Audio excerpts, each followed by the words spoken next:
In a previous video, I went over the hip hinge, which is simply a movement to reinforce keeping the spine straight when you're flexing at the hip and using a dowel rod or broomstick to reinforce that straight spine movement. So what do you do with a hip hinge movement? You can apply it to a couple of different exercises. One, which I'm going to show you today, which has several names: a single leg reach, a single leg deadlift, single leg stiff leg deadlift, doesn't matter what it's called. Here's how we're going to perform it, and it's again to train the hip.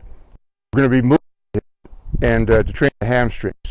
So with the hip hinge, okay, we're bending at the hip, okay, hip sliding back, spine not bending. What we can do with that movement then is take it to a single leg reach, to where we're going to be on one leg, and it's always advisable to start out with. Make sure we have something to balance with, not relying upon this a whole lot unless you lose your balance.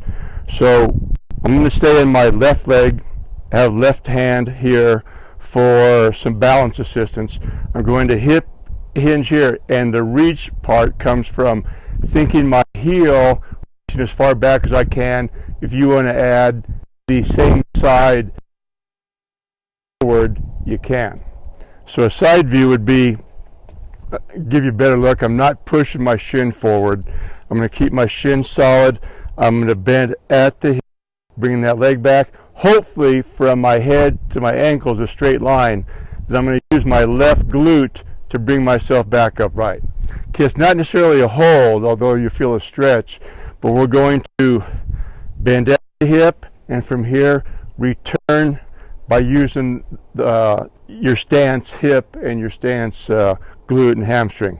If you want to add weight, dumbbell, kettlebell, you would then just take it to the floor and back up.